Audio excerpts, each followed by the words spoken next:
If you remember at the end of last season, all I wanted to do was to get off the boat and sit under a tree.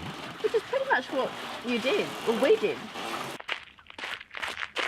Now this looks like the Australian outback. Not quite the outback. To be specific, it was my hometown of Stawell in rural Victoria. Now, for those who haven't heard of Stawell before, it's a former gold mining town which has become incredibly famous because of its foot race, known as the Stawell Gift. So here we are at the Stawell Gift, the oldest and the most lucrative foot race in Australia. 1878 it started, and it's been going every year since, except 4 years during the Second World War. Started off as a gift to the people of Stawell at the end of Easter. It's always held on a Monday, Easter Monday, and the prize fund was £24. Prize fund now is $40,000 for first prize. So the most lucrative foot race in the world. And there is no doubt a finalist in 2:16 at Stawell, winner last year, he has continued to progress. Whether the 4.5 metres is too tough a task, we await and see. So this is where I used to come every Easter as a kid, here to the Stawell Gift. I love even the fact you've still got like the raised lines, just so they don't go out of their laneways, because apparently what they used to do when this first started is the runners would actually try and take each other out along the 110 yard or 120 yard racetrack. So now they've got these little string lines to make sure they know exactly where they're meant to be going and not crossing over into other people's lanes. Knocking each other out. It's kind of like cheating. Well, it used to be. That's what they used to do. They don't do it anymore. No, they just use strategy. So strategy is 3 or 4 years in the making, so that the year that they do want to win it, they've got the right handicap that they want. So that's the knocking out of current times. This is the first heat of the men's final for the Stawell Gift, about to get underway. The guy in the red there, he is the back marker, so this is how the handicap works. Basically, the further to the right of the track, the less handicapped they are. So the guy in the red is going to be the most handicapped. Sometimes they have to make up 10 metres or more on the front runner.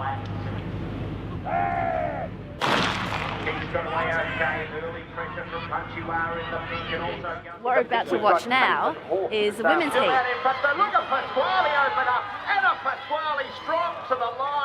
Up until recently, it was only a men's race, so they've obviously introduced a women's gift, which is fantastic, and it's equal prize money. Go Stawell!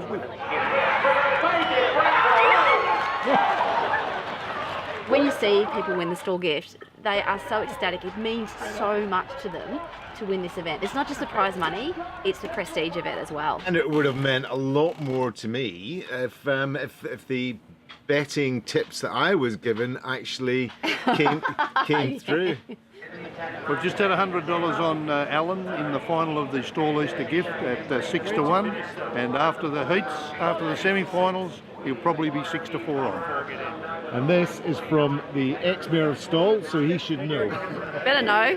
That's what we're banking on. I think my guy's still running. Here come the back markers. Come on, boy.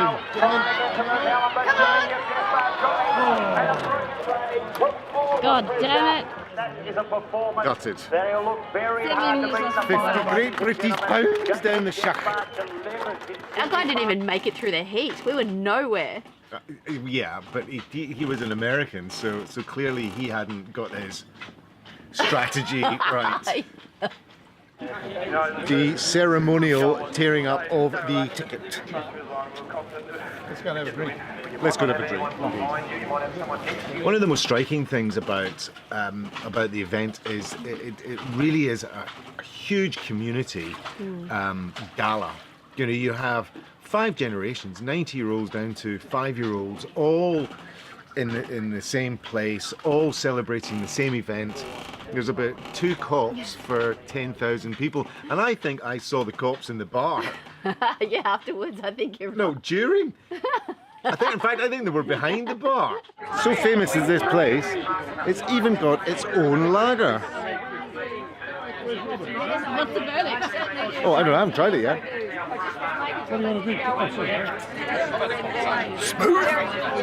No, it's lovely. Absolutely lovely. Stawell Gift lager. How about that, eh? So this has to be the hardest race to win back to back because of the handicap. Keys leads out from Adams, who goes to challenge immediately. Matthews goes okay. Finnegan struggling there. Rizzo runs on. Desperat's opening up. Jacob Despard after Hamish Adams. Jacob Despard wins the Stawell Gift. The back runner doesn't happen that often because he has got such a big handicap that he's got to make up so much ground, and he won it. How good is that? It's a pretty low-key event, even to the point that you got your photo taken with the winner. Oh, he was delighted. He wasn't so delighted when I tried to do a runner with his check, however. Darling. I didn't get very far. Yeah, that's right. Chased by the Stawell Stawell Gift winner. Congratulations. Thank you. Elevated to the Hall of Fame on Friday night. Incredibly iconic Australian event. Pretty special to my heart. Yeah, but it's not the only one. Oh God, no. Australians are known for their sport and their sporting traditions. Oh yeah, the AFL. Yeah. If there's a match on at the MCG, it is like a pilgrimage every single weekend. And we joined it. And We did. We joined the pilgrimage, yes. To see some good old-fashioned Aussie rules, Dale. Or non-rules. Oh, come on. We just don't understand the game. I don't think anyone on the park understood the game. There were 6 umpires, and they blow their whistle. Nobody really pays attention. Really gets on. The only protection these guys have are a pair of socks. I think you're just being a bad sport because the Hawks lost. Your team, the Mighty Hawks. The Mighty Hawks, yes. Lost. Got a bit of a pasting by the current AFL winners, the Tigers, Richmond Tigers.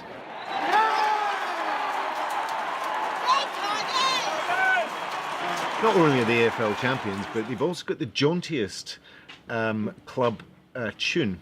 So imagine 1930s vaudeville. Tigerland.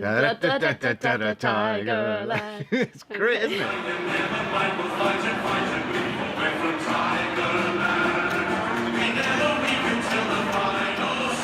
Traditions are pretty strong in Australia, I think. It's only a young nation, but the traditions that it does really embrace. I think another spot we really saw that quite clearly is when we visited the War Memorial. And this came about because when we went to the Somme a couple of years ago, we visited a place called the Windmill. And in this patch of land, there is a plaque that says, more blood was shed here, or more Australian blood was shed here than in any other place during the war. And as a result of that, we wanted to go and see the memorial in Melbourne.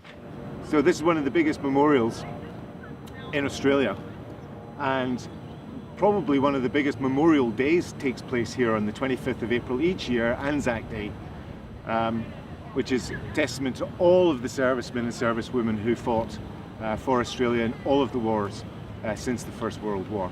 A few interesting facts about the memorial. The most interesting one, which I find the most touching, is like right in the middle of the memorial, on a marble plinth, there is the words, "Greater love hath no man," right in the middle.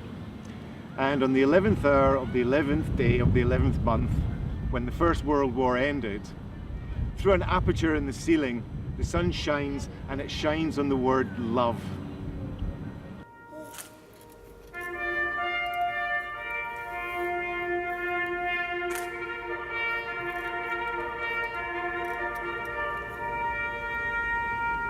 How lovely is that? And I think it's a great testament to hope rather than despair.